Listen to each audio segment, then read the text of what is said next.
ito yung dalawang binili ni Hapon online. Tig-isa daw kami.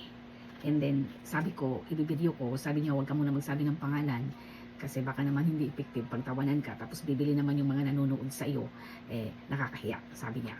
So, huwag na tayo mandamay ng tao. Sabi niya ganun. Sabi niya, gamitin mo muna kung effective sa'yo, saka mo na i-share. So, tama naman siya, no? Kasi hindi daw ito mura para sa mga yung normal lang na orasan lang na trabaho, sabi niya. So, ibig sabihin, hindi siya pagmasa na presyo siguro. I don't know. Hindi ko na kasi tinanong. Si Hapon naman tungkol sa mga pang beauty, sinusuportahan naman niya ako. Kaso lang ako talaga rin, may pagkapraning talaga ako at saka tamad.